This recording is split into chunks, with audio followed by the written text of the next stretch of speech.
Cet épisode commence avec Demir, transporté d'urgence à l'hôpital. À ses côtés, EIQ est inconsolable. Elle se couche près de lui, l'appelle doucement, mais il ne répond pas. Désespérée, elle se met à pleurer, caressant ses cheveux avec tendresse. Alors qu'il ouvre légèrement les yeux, il lui demande, dans un souffle, pourquoi elle pleure et lui assure qu'il n'est pas en train de mourir. Dans un geste impulsif, il retire son masque à oxygène et lui reproche, à moitié amusé, de voir ce qu'il endure à cause d'elle. D'un ton plus sérieux, il lui demande de retourner dans sa chambre, mais EIQ, les larmes aux yeux, réplique qu'elle se moque de son état de santé. Elle lui confie qu'il n'aurait pas dû la sauver. À ce moment précis, une infirmière entre dans la pièce et demande à la petite de retourner dans sa chambre pour se reposer. Alors que EIQ s'éloigne à contre-cœur, Demir, discrètement, demande à l'infirmière des nouvelles de sa fille. L'infirmière, avec un sourire rassurant, lui répond que EIQ ira bien. Peu de temps après, Candan arrive à l'hôpital, visiblement inquiète pour Demir. Elle lui demande comment il se sent, mais il la rassure immédiatement en affirmant que tout ira bien. Elle lui confie qu'elle a essayé de le joindre, mais qu'il ne répondait pas. Curieux, il lui demande pourquoi elle l'appelait. Candan hésite un instant, repensant à une vieille photo qu'elle a trouvée dans ses affaires. Avec un sourire léger, elle lui dit qu'il serait préférable d'en parler une fois qu'il sera sorti de l'hôpital. Ensuite, elle va voir EIQ, qui l'attendait impatiemment. En la prenant dans ses bras, Candan lui avoue qu'elle a eu très peur. EIQ, la voix tremblante d'émotion, lui raconte comment son père l'a sauvée. Candan, attendri, lui conseille de se reposer un peu, puis s'assoit près d'elle. Elle lui promet qu'elle restera à ses côtés jusqu'à ce qu'elle s'endorme, veillant sur elle avec une infinie tendresse. Dès que EIQ s'endort, Candan l'observe avec tendresse et caresse doucement ses cheveux. Au réveil, le lendemain, la petite fille est heureuse de voir Candan toujours à ses côtés. Peu de temps après, les médecins arrivent pour lui annoncer qu'elle va bien et qu'elle n'a subi aucun choc. Candan, soulagé, rassure EIQ en lui affirmant que son père ira bientôt mieux. Après lui avoir dit au revoir, elle se rend auprès de Demir avant de partir. Candan lui demande s'il se sent mieux. Il répond que oui, même s'il semble encore fatigué. Elle propose alors qu'ils viennent chez elle une fois qu'ils seront sortis de l'hôpital, mais Demir refuse poliment, affirmant qu'il ne veut pas l'embêter. Elle insiste, lui rappelant que c'est aussi sa maison et non celle de Murat, et lui fait comprendre qu'il est toujours le bienvenu. Finalement, il accepte avec un sourire reconnaissant, puis la remercie pour sa gentillesse. Candan, souriant, lui répond qu'il est comme un ami pour elle avant de s'en aller. Plus tard dans la journée, Ugur rend visite à son ami, apportant quelques provisions pour l'encourager à manger et retrouver des forces. En discutant, Demir lui confie que Candan a proposé de prendre EIQ chez elle après leur sortie de l'hôpital. Ugur, intrigué, lui demande ce qu'il en est de leurs affaires avec les tableaux, en rappelant qu'ils ont des dettes à rembourser. Puis, sur un ton taquin, il lui demande s'il est tombé amoureux de Candan. Agacé, Demir répond brusquement que non, visiblement irrité par la question. Frustré par sa réaction, Ugur récupère sa nourriture et quitte la pièce en colère. Le soir, Demir, toujours inquiet, décide de sortir discrètement de sa chambre d'hôpital.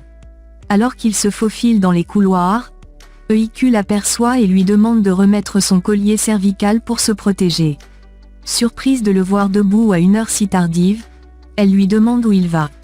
Demir, mal à l'aise, lui répond qu'il voulait simplement prendre un peu d'air, mais EIQ le rappelle à l'ordre en lui disant que le médecin lui a recommandé de ne pas se lever.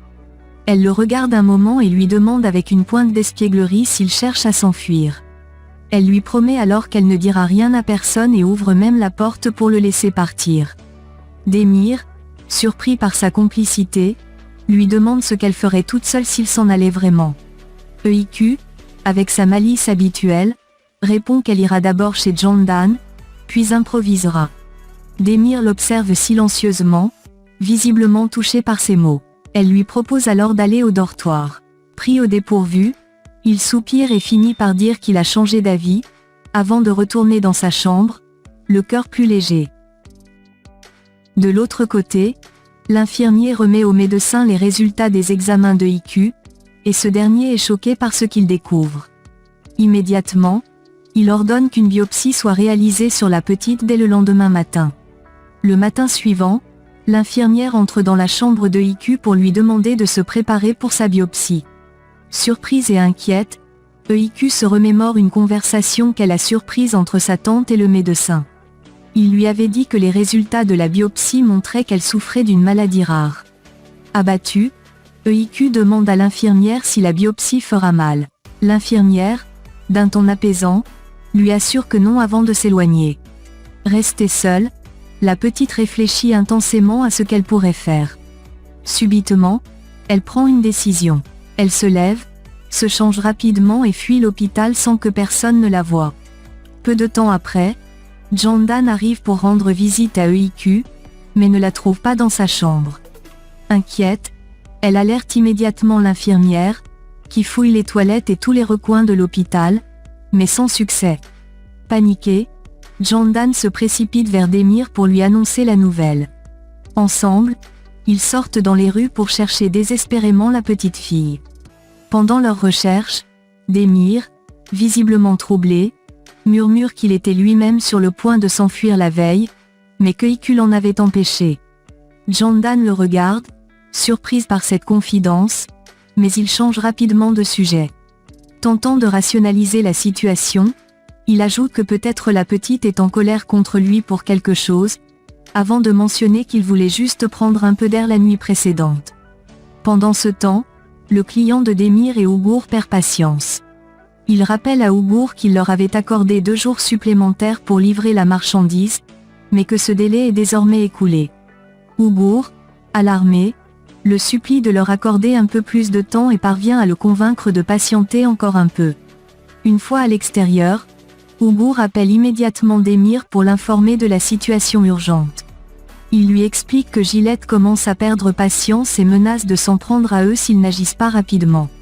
Mais Demir, concentré sur les recherches de IQ, écourte l'appel et continue à chercher la petite avec Jandan.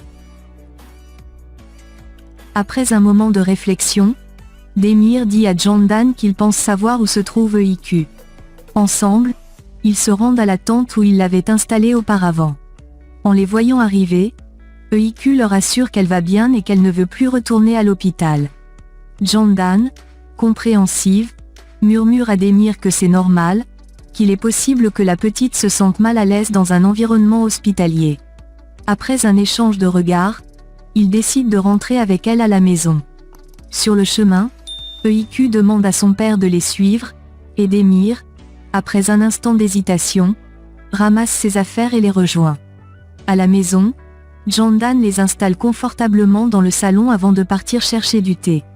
Pendant ce moment de calme, Demir confie à sa fille qu'ils ne pourront pas rester éternellement chez Jandan, ce qui rend EIQ triste et pensive. Le soir venu, Jandan prépare le dîner et leur souhaite bon appétit. Après le repas, Demir se lève pour aider à débarrasser les plats, ce qui surprend agréablement Jandan. Plus tard, EIQ s'installe pour réviser ses leçons, car elle a un examen important à l'école le lendemain. Jandan la rejoint pour l'aider à réviser, tandis que Demir, un peu isolé, s'assoit seul, plongé dans ses pensées. Un peu plus tard, Jandan vient le retrouver. Elle lui propose un café ou un thé, mais Demir refuse gentiment, en la remerciant. Elle s'assoit alors près de lui et lui dit avec douceur qu'il est chanceux d'avoir une fille comme EIQ. Demir, touché, la remercie, mais avoue qu'il ne se sent pas comme un bon père. Jandan, surprise par sa réponse, lui rappelle qu'il a sauvé la vie de sa fille, un geste que tout père n'aurait pas forcément eu le courage de faire. Il répond modestement que tous les pères feraient la même chose. Elle lui sourit et ajoute qu'il est le héros de IQ. Elle admet qu'elle avait des doutes à son sujet au début, mais qu'au fil du temps, elle s'est rendue compte qu'il est une personne profondément bonne. Ému par ses paroles, Demir ne trouve pas les mots. À ce moment-là, il remarque que IQ s'est endormi sur ses cahiers. Doucement, il la porte jusqu'à son lit pour l'aborder. En revenant dans le salon, son téléphone sonne, c'est Ougour. Mais Demir décide de ne pas répondre, toujours préoccupé par tout ce qui s'est passé. Pendant ce temps, Uğur, de son côté, est furieux de ne pas avoir de nouvelles. Il commence à parler tout seul, visiblement agacé par la situation. Sa mère, inquiète, lui demande ce qui ne va pas, mais il répond simplement que ce n'est rien et sort précipitamment de la maison, visiblement énervé. Le lendemain matin, Öykü se prépare pour aller à l'école. Candan propose de l'accompagner et dit à Demir de se sentir à l'aise, comme chez lui, pendant leur absence. Une fois seul, Demir regarde autour de lui et son attention se porte sur les tableaux accrochés au mur.